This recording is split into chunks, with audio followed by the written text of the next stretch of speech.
भगवान मेरी दुकान क्यों गिराएंगे? उनको तो बहुत और भी इम्पोर्टेंट काम होते होंगे। तो आप ये इंश्योरेंस वालों से कह के मेरे पैसे दिला दीजिए, बात खत्म हो जाती है। इंश्योरेंस कंपनी भी आपके पैसे क्यों दे? इंश्योरेंस के टर्म्स एंड कंडीशंस पर आपकी साइन है। Exhibit number 1 sir. बस तो मिलोड फिर मुझे भगवान को ही पकड़ना पड़ेगा।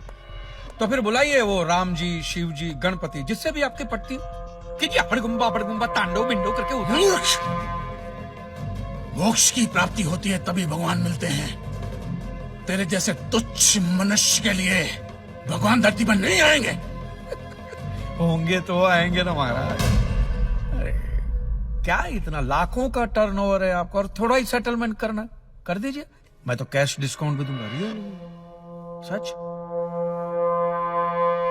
I object my Lord. भगवान की सेवा कार्य को धंधा कह रहे मिस्टर कान जी, बिजनेस? हाँ, ये बिजनेस ही है मिलोड, बिल्कुल बिजनेस है ये। किसी भी धर्म स्थल पे जाइए तो सबसे पहले पार्किंग का पैसा दो, फिर वो छोटी लाइन, स्पेशल लाइन में खड़े रहने का पैसा, फिर फूल, चद्दर, कैंडल खरीदने का पैसा, और दान पेटी बिल्कुल मूर्ति के सामने ही रखते, जैसे सर झुका पैसा डालना पड़ता है। और ये लोग तो भगवान के प्रसाद के लड्डू का भी पैसा लेते हैं मिलोड। जिस तरह म्यूजियम में मोम का पुतला दिखाकर पैसे लिए जाते, बस मंदिर में पत्थर का पुतला दिखाकर पैसे ले लेते। और पुजारियों की तो सैलरी भी होती है, इनकी छोटी है, उनकी बड़ी है। और आपको तो इनकम टैक्स में भी बेनिफिट है कि नहीं है? तो फिर इसमें सेवा कहां से आए? और मिलोड, ये तो ऐसा धंधा है जिसमें कभी भी रिसेशन नहीं आता। नहीं, उल्टा रिसेशन में तो इन लोगों का धंधा डबल हो जाता है। हे भगवान, भाई भगवान, हो भगवान। रिलैक्स। चलो मान लीजिए कि ये लोग धंधा करते हैं, फिर भी आपको पैसे क्यों दे? इंश्योरेंस में आप प्रीमियम भरते, इसलिए आप इंश्योरेंस से पैसे मांग सकते हैं, लेकिन मंदिर वाले आपको पैसा क्यों दे? क्योंकि मैंने इनके मंदिरों में भी प्रीमियम भरे हैं महाशय। What nonsense? ये मुझे विश्वास था आप मेरी बात का विश्वास नहीं करेंगे, इसलिए मिलोड में सारे प्रूफ साथ लेकर ही आया। ये देखिए, ये सब रिसीट मिलोड उस प्रीमियम की है जो मैं पिछले 18 सालों से भरते आ रहा हूँ, मेरी वाइफ के कहने की वजह से।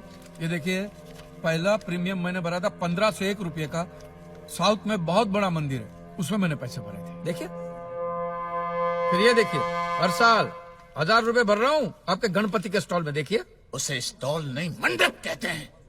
मिलोड, वो मेरी सासू माँ बीमार रहती थी तो मंदिर वालों ने कहा कि 11,000 रुपया दो, पूजा कराओ, फिर देखो। तो पूजा कराई और सासू माँ टपक गई। चलो वो तो अच्छा हो, लेकिन 11,000 भी गए, और एक भी रुपया रिफंड का नहीं दिया उन्होंने मुझे। फिर ये देखिए, ये मस्जिद का चंदा, दरगाह की चद्दर, चर्च की कैंडल, फकीर की झोली, बाबा की अगरबत्ती, माँ की चुंदड़ी, टोटल में 10-10.5 लाख रुपया इन सारी दुकानों में भर चुका हूँ। बस क्या दुकान लगा रखा है? इसे मंदिर कहते हैं, मंदिर।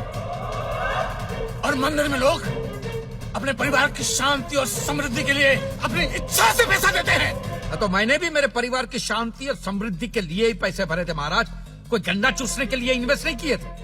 लेकिन आपके भगवान ने मेरी शांति उखाड़ के फेंक दी, क्योंकि भूकंप तो मिलोड सिर्फ भगवान ही ला सकते, इंसान के बस की तो बात है ही नहीं। तो मुझे बताइए, मेरा हक नहीं बनता भगवान से पैसे वसूलने का? मिस्टर कान जी, आपका झगड़ा भगवान से है ना, तो डायरेक्ट भगवान से पैसे मांग लीजिए ना, मंदिरों के पास क्यों मांग रहे?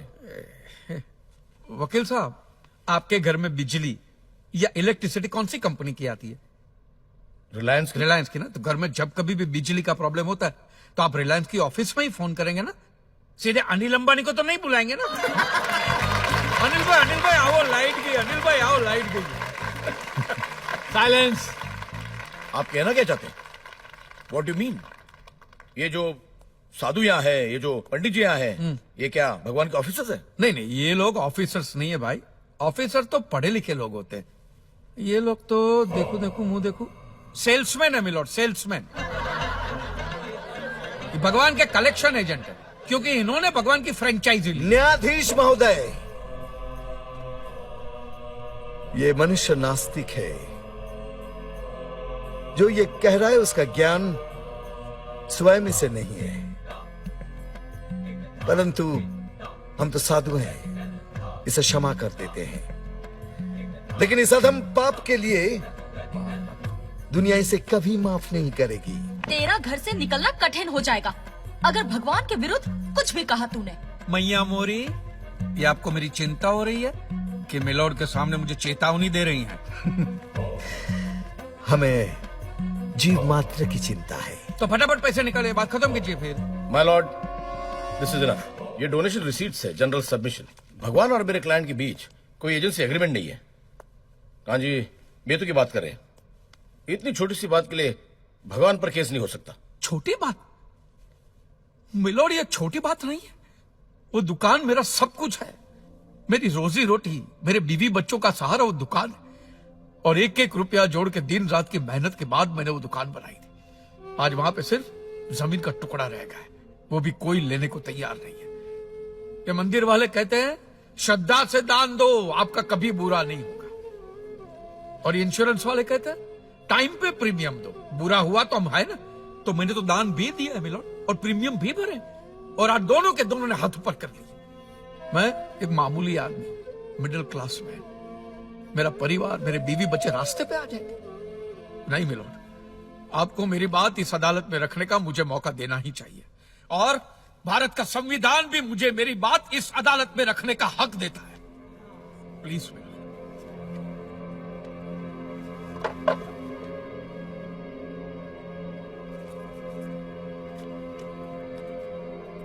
एक मिडिल क्लास बिजनेसमैन के लिए 1 करोड़ रुपए बहुत बड़ी रकम होती है, और खास तौर से सवाल जब उसके सर्वाइवल का हो।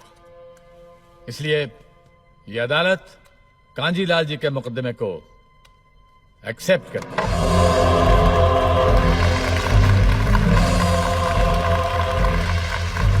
साइलेंस। और सारे एविडेंस और आर्गुमेंट्स को अच्छी तरह एग्जामिन करने के बाद यह फैसला देगी कि मिस्टर कांजीलाल को इनके पैसे मिलेंगे या नहीं। अगर मिलेंगे तो कौन देगा, इंश्योरेंस कंपनी या फिर मंदिर। Court is adjourned for the day.